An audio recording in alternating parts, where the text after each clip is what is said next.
Shalom Dammit! This is Rabbi Sol Solomon with a Rabbinical reflection for the new year, January 1st, 2016. It has been an interesting year, this 2015. Not terrible, not miserable, not even a dull headache like most years. 2015 had its ups, it had its downs, kind of like Liza Minnelli's medicine chest. Let's get the bad stuff out of the way first.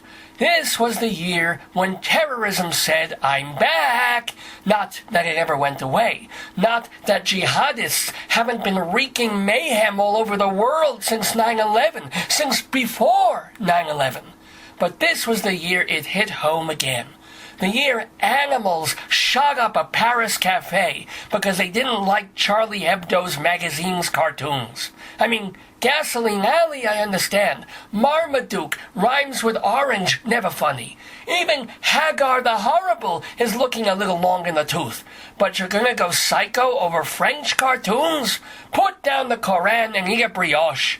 But poor France. One attack wasn't enough. The religion of peace struck again in November, when 130 people were killed in coordinated attacks and bombings. The murderers, of course, had ties to ISIS, but whether it was chocolate ISIS or lemon ISIS, I don't know. The good news is that Paris pushed back and killed the ringleader of the carnage just weeks after 3 American friends on vacation in Amsterdam jumped on a knife-wielding turbanista and foiled his plot on a train. I guess he didn't learn from New York that the best way to terrorize people on a train is to start breakdancing, yelling jokes, and then asking for money. Wait, what? You're not satisfied? You want more terrorism?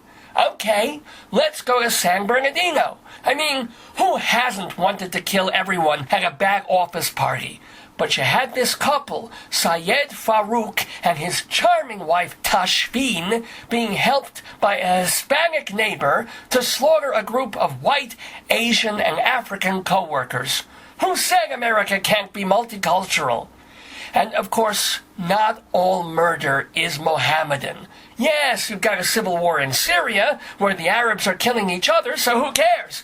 But this autumn also saw Robert Deere enter a Planned Parenthood in Colorado Springs and kill 3 people in the name of Jesus. "I'm a warrior for the babies," he said. No, asshole, you're a warrior for little blobs with heartbeats that no one wants to take care of. I just think the guy's pissed because he looks like Nick Nolte on a bad hair day. Well, even worse hair day. Moving away from religious nuts with guns, this was also the year of authorities with guns, specifically policemen shooting first and suppressing evidence later. I'm not saying all the black men shot in the back by men in blue were choir boys, but if you're not armed and you're running away or chained to the back seat of a car, you should be able to live long enough for an arraignment. And speaking of dead black people, you'd think Schwarzes would be safe in church, but no. Back in June, white supremacist Dylan Roof pops into a church in Charleston and kills 9 in the congregation. And you thought my sermons were boring. Well, there's certainly nothing boring about politics this year. Though the presidential election isn't for another 10 months, we've already had 12 months of mind-boggling insanity, almost all of it on the Republican side. The front-runner is a businessman who's gone bankrupt 4 times, a public speaker who makes fun of cripples, and a bully who thinks he can keep all Muslims from entering the USA. In other words, Donald Trump is a man after my own heart. And his competition? Right-wing conservative Christian crazies, a brilliant heart surgeon who doesn't believe in evolution, a Cuban novice who wants to give everybody a gun and nobody an abortion, Rand Paul, enough said, a fat guy from New Jersey who commandeers his own highway, and Jeb Bush, a man whose whole family should have a 1,000-yard restraining order from coming anywhere near the White House. They shouldn't even be allowed near regular houses that are painted white. On the other side, you've got Hillary Clinton, who will do and say anything to stay in power. Any philosopher who says there's no such thing as objective truth had to be studying Mr. and Mrs. Clinton. But hey, half of politics is knowing what to say and what not to say at any given moment, or what to say when you're actually doing the opposite, or what to say when you're doing nothing at all, which qualifies you for Congress. Hillary thought she'd cakewalk through the Democratic nomination, but then comes this angry, brazen Jew, a cross between Jackie Mason and the math professor who terrified you in 12th grade. No, I don't mean me, I mean Bernie Sanders. Can you imagine Americans electing a Jewish socialist president named Bernie? It'd be wonderful, but my God, the fireside chats? The man has two styles of rhetoric, yelling and louder yelling. He takes the oath of office, half the pigeons are going to fly in a panic out of Washington, D.C. Oh, and in the lighter side of politics, the biggest Broadway musical of the century so far is not about cats, it's not about Mormons, it's not even about homosexuals. How the hell did it find a theater?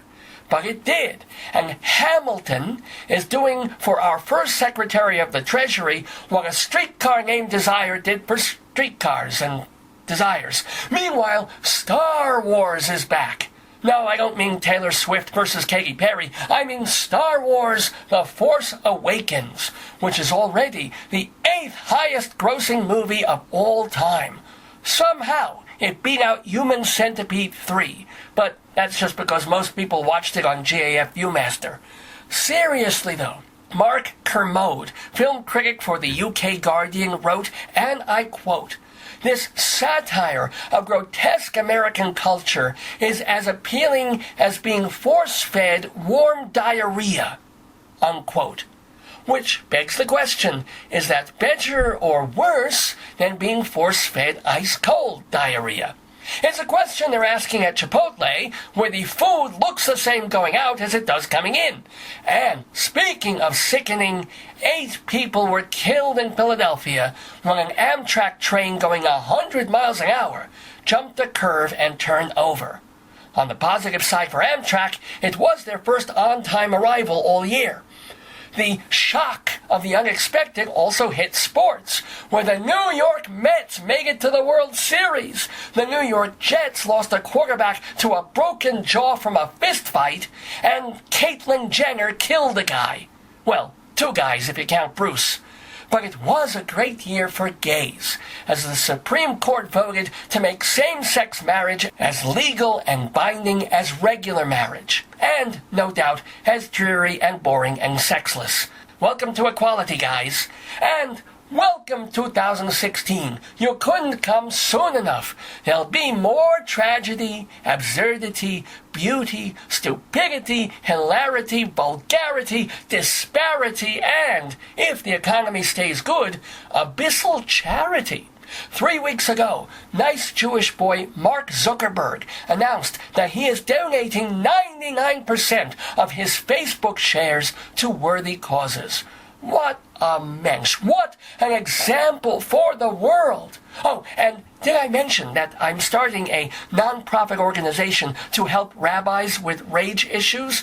I'm kind of a test case and I need a lot of startup funding. So, Markela, if you're listening, make the check out to Rabbi Sol Solomon, Temple Sons of Bitches in Great Neck, New York. Shana Tova, everybody. See you in the new year.